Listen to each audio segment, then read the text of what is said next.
Hola, en este video les hablaré sobre el desarrollo comunitario. Bueno, hemos visto a lo largo de las lecturas que hablar de los desarrollos comunitarios o de las intervenciones a las comunidades es complicado porque hay muchas cuestiones en juego. Es importante resaltar que la intervención siempre será violenta. Ojo, violencia y agresión no son lo mismo. Va a ser violento porque es una transformación a las costumbres, a la forma de ver el mundo y a las prácticas que tiene una comunidad o los individuos. La educación en sí siempre es un proceso violento porque transforma, porque modifica, independientemente de que sea voluntario, de que sean con las mejores intenciones, de que sea incluso con prácticas beneficiosas, hay un choque, hay algo que genera violencia, que es violento. Sin embargo, no es lo mismo que agresión, que agresividad, que fuerza, etc. Entonces, hay que ser muy cuidadosos con esto porque esto nos permite comprender cómo reacciona la comunidad ante cualquier intervención. Idealmente una comunidad solicitaría la intervención, pero más adelante iremos viendo todas las complicaciones que hay en esto. Es importante para entender por qué los autores de las lecturas que hemos revisado, por qué nos dicen que tenemos que consultar, que tenemos que considerar al otro, que no podemos llegar nada más a imponer nuestras ideas. ¿De dónde viene esto? Bueno, el desarrollo comunitario tiene un origen que es muy perverso, que es muy negro, tiene que ver con el colonialismo, con el imperialismo y con las políticas de occidentalización surgidas en el siglo XIX.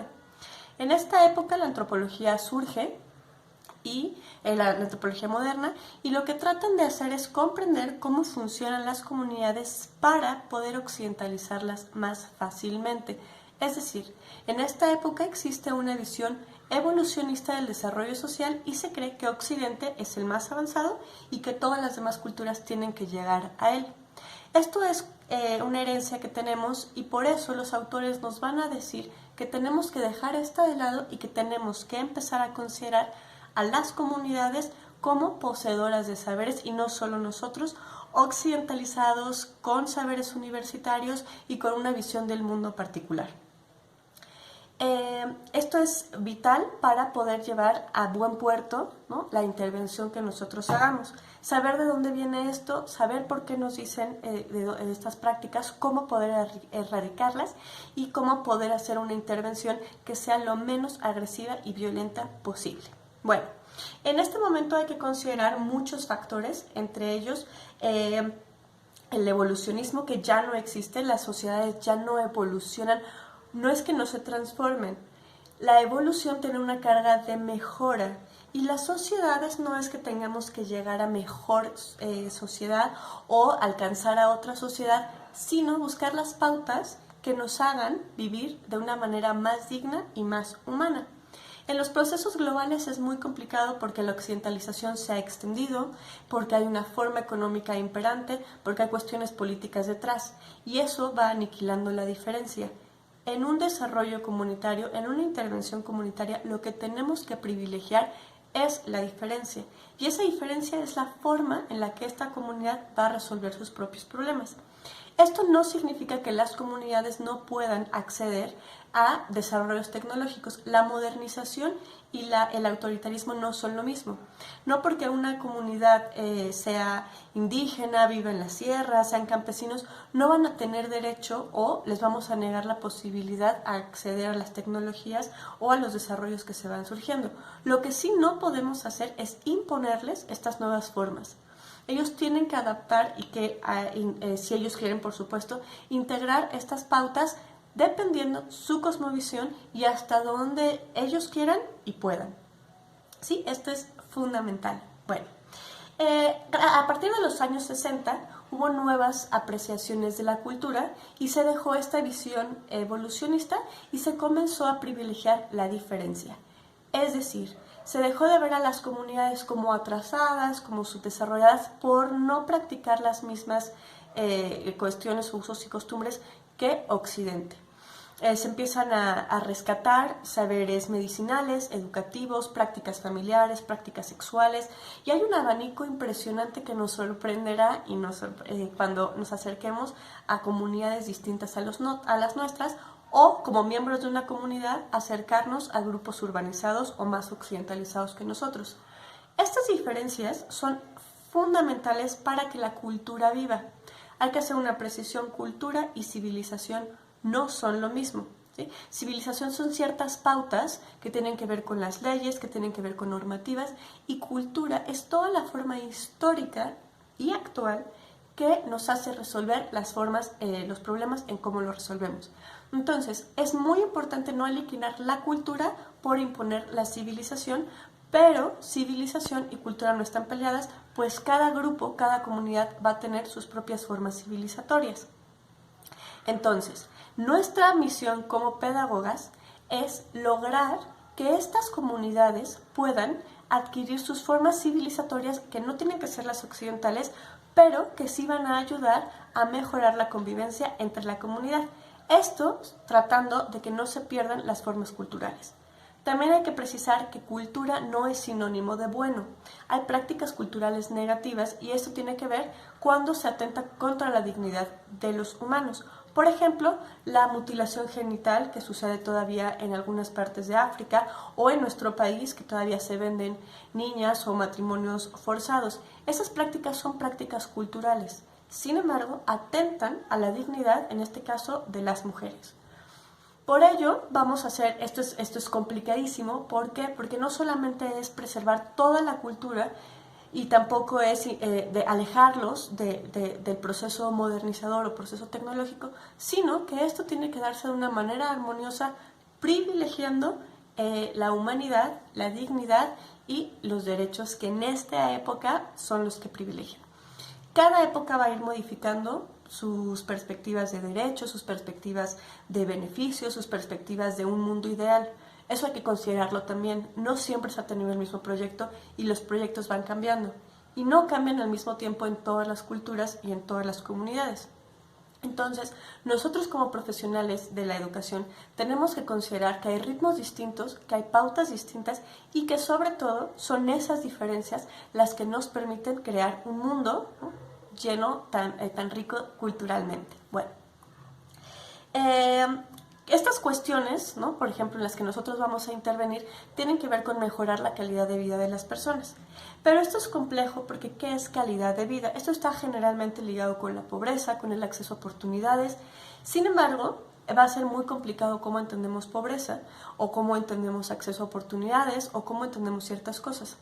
Hay valores universales como educación, como salud, que no se pueden ver mermados porque se viva lejos. Sin embargo, cómo se atienden ciertas enfermedades o cómo se entiende la salud puede ser un problema muy complejo. Por ejemplo, los partos, ¿no? Hay comunidades donde las parteras son mucho más importantes que un médico, y habrá comunidades donde un médico es mucho más importante que una partera. No por ello uno va a ser mejor que otro, pero lo que sí tenemos que ver es que toda la comunidad pueda tener acceso a ellos, que las parteras estén preparadas, lo que cada comunidad entienda, y que se privilegie la vida y la dignidad de, en este caso, pues, los niños nacientes o las mujeres embarazadas.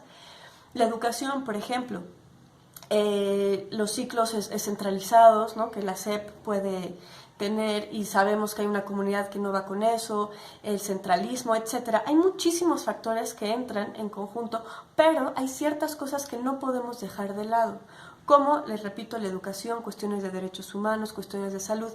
Lo que sí tenemos que ver es cómo cada comunidad entiende ese tipo de acceso, ese tipo de beneficios y esa forma y esa cosmovisión del mundo. Lo que no debemos hacer es imponer una sola forma de medicina, pero sí asegurar que toda la población tenga acceso a la salud. Entonces, en esta mediación es donde nosotros, como pedagogos, podemos aportar y podemos analizar y ver más allá de lo evidente estas formas de transmisión, estos valores culturales y estas formas, ¿no?, que se van heredando, que se van transmitiendo, en las que se privilegia o se reproducen saberes que son que protegen la dignidad humana. La pedagogía, al estudiar la educación y no la escolarización, nos va a permitir incidir en ciertas prácticas y poder acercarnos de manera empática, de manera humana a las poblaciones.